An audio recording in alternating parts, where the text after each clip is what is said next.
আচ্ছা, তোমরা এখানে কারা কারা রয়েছো যারা প্রত্যেক দিন বিগ বস দেখো? আমি তো রেগুলার দেখি। তোমাদের কাকে বেশি ভালো লাগে একটু কমেন্ট করে জানিও। অনেক অনেক কন্টেস্টেন্ট রয়েছে, বেশিরভাগ ব্লগার, কন্টেন্ট ক্রিয়েটার এরাই তো রয়েছে। তো কাকে কারো সব থেকে বেশি ভালো লাগে জানিও। আর এখন তো একদম ধামাকাধার এপিসোড চলছে, আরমান বিশালকে এক চড় মেরেছে। আর যাই হোক, এগুলো নিয়ে কথা না বলাই ভালো। তো চলো সোজাসুজি আমি রান্নায় চলে যাই। আর তোমরা কিন্তু জানাবে আমাকে যে কাকে সব থেকে বেশি বিগ বসের যতগুলো কন্টেস্টেন্ট রয়েছে তাদের মধ্যে কাকে সব থেকে বেশি ভালো লাগে। তো আমার যদি পার্সোনালি কাউকে ভালো লাগে তাহলে আমি কারণ নামই নিতে চাই না, কারণ আমার খুব একটা বেশি কাউকে ভালোই লাগছে না এইবারের বিগ বসে। মানে এমনটা খুব কমই হয় যে আমার কাউকে ভালো লাগে না, মানে সবাইকে না একরকমই লাগছে। কাউকে কি মানে ওই অতিরিক্ত ভালো লাগাগুলো কিন্তু কারোর প্রতি আমার এখন নেই। তো যাই হোক, হোয়াট এভার, আমি চলো রান্নায় যাই আর তোমাদের কাছে একটা রেসিপি তুলে ধরি যেটা আমি বানাই, মানে আমি যেভাবে বানাই আবারও বলছি, আমি যেভাবে বানাই সেভাবে তোমাদেরকে দেখাচ্ছি। আমি বানাচ্ছি চিকেন স্টু। তো চিকেন স্টুটা করার আগে প্রথমে কড়াইতে অল্প করে তেল দিলাম, অল্প তেল। চিকেন স্টু হবে, হেলদিভাবে হবে, তো অল্প তেলই দরকার। তাতে দিলাম কাঁচা পেঁয়াজ, প্রথমে গোটা গরম মশলা তো দিতেই হবে। মাটন হোক, চিকেন হোক, যে কোনো ননভেজ আইটেমে গোটা গরম মশলা তো দিতেই হয়। তো গোটা গরম মশলা দিলাম, তারপরে তাতে পেঁয়াজ দিলাম, টমেটো দিলাম, আর দিলাম রসুন থেতো করে, আর দিলাম আদা রসুনের পেস্ট অল্প করে, আর দিলাম নুন দিয়ে ভালো করে মশলাটাকে একটু নাড়িয়ে চাড়িয়ে, মানে কষানো যাবে না খুব একটা বেশি। চিকেন স্টুর নিয়মই হচ্ছে যে মশলাগুলো কিন্তু বেশি কষাতে নেই, মানে হালকা হালকাভাবেই কিন্তু সবটা থাকবে, মানে একদমই কষানো যাবে না। ওই লাল লাল করে মানে কষিয়ে তারপরে চিকেন অ্যাড করব, সেটা কিন্তু একদমই করা যাবে না। তো এরকম একটু নাড়িয়ে চাড়িয়ে তারপরে আমি চিকেনটা এখানে অ্যাড করলাম, দেখতেই পেলে। তারপর চিকেনটা অ্যাড করে আমি একটু হলুদ দিয়ে দিলাম, অল্প একটু হলুদ দিলাম, ঠিক আছে। আমি আবারও বলছি, যেভাবে আমি রান্না করি বাড়িতে চিকেন স্টু, সেটাই তোমাদের সঙ্গে আজকে শেয়ার করার চেষ্টা করছি আমি।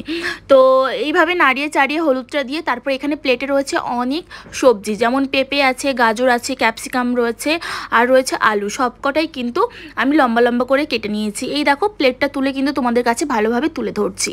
তো আজকে রাতের খাবার কিন্তু আমাদের এই চিকেন স্টু আছে, ঠিক আছে।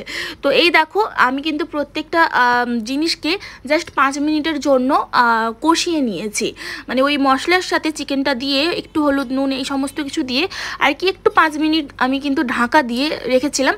তো একটু নাড়িয়ে চাড়িয়ে যখন কষানো হয়ে গেছে তখন আমি এখানে সবজিগুলো অ্যাড করে দিয়েছি। সবজিগুলো অ্যাড করে ভালো করে মাংসের সঙ্গে একদম নাড়িয়ে চাড়িয়ে ভালো করে মিক্স করে আবার ঢাকা দিয়ে দিয়েছি 5 মিনিটের জন্য। জল দিয়ে দেবো।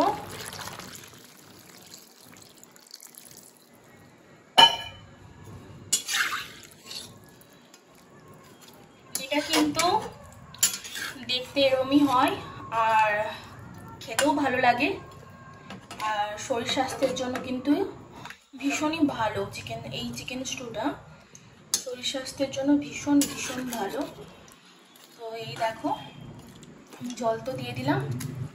এবারে 15 মিনিট টানা বন্ধ থাকবে, মানে এটা কভার হয়ে থাকবে, সেদ্ধ হবে সমস্ত কিছুটা। তারপর কি কি অ্যাড করছি তোমাদের দেখাচ্ছি। এখন 15 মিনিট পর তোমাদের সাথে দেখা হচ্ছে। এই যে আমি 15 মিনিট পর চলে এসেছি, ঢাকনাটা খুললাম আর আমার এখানে সমস্ত সবজি এবং চিকেন সবটা কিন্তু ভালোভাবে সেদ্ধ হয়ে গেছে। এই দেখো, আমার কিন্তু স্টিউটা অলমোস্ট রেডি কিন্তু চিকেন স্টিউ।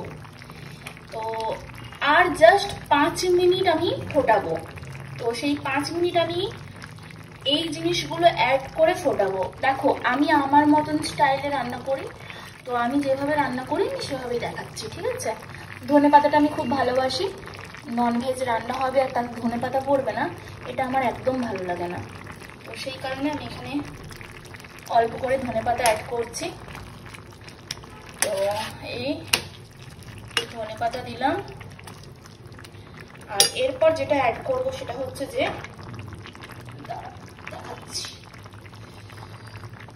সেটা হচ্ছে এটা কি বলতো, বাটার। তো একটু বাটার অ্যাড করলাম, ঠিক আছে। আর একটু দেবো বাটার, আর একটু দেবো, হ্যাঁ হয়েছে। তো বাটার দিয়ে একটু নাড়িয়ে চাড়িয়ে বাটারটা দিয়ে দেওয়ার পর না টেস্ট আরো বেড়ে যায়। তো অনেকে কিন্তু এই রান্নাটা পুরো বাটার দিয়েই করে, বাটার আর অল্প একটু সাদা তেল বা সরষের তেল অ্যাড করেই করে। তো আমি এরকম লাস্টে একটুখানি বাটার দিই, দিয়ে রান্না করি। আর এইভাবে আমি এখন 5 মিনিট জাস্ট ঢাকা দিয়ে রাখবো, আর 5 মিনিট পর কিন্তু আমি গ্যাসটা অফ করে দেবো। হ্যাঁ বন্ধুরা, 5 মিনিট পর আমি গ্যাসটা অফ করে দেবো। আর একটা জিনিস অ্যাড করলে ভালো হতো, বাট সেই জিনিসটা আমার কাছে নেই, সেটা হচ্ছে গোলমরিচের গুঁড়ো। তো সেটা নেই, সেই জন্য আমি সেটা অ্যাড করতে পারলাম না। কিন্তু প্রচুর প্রচুর কাঁচা লঙ্কা দিয়েছি, তো ওতেই ঝাল হয়ে যাবে। তো যাই হোক, চলো আমার রান্না কিন্তু হয়ে গেছে। আর আমি আজকে চিকেন স্টুটা খাবো রাইস দিয়ে, হ্যাঁ রাইস দিয়ে খাবো, তাই এখানে রাইস হচ্ছে। তো চলো 5 মিনিট পর কিন্তু আমি গ্যাসটা অফ করে দেবো বন্ধুরা। তো এখন টাটা।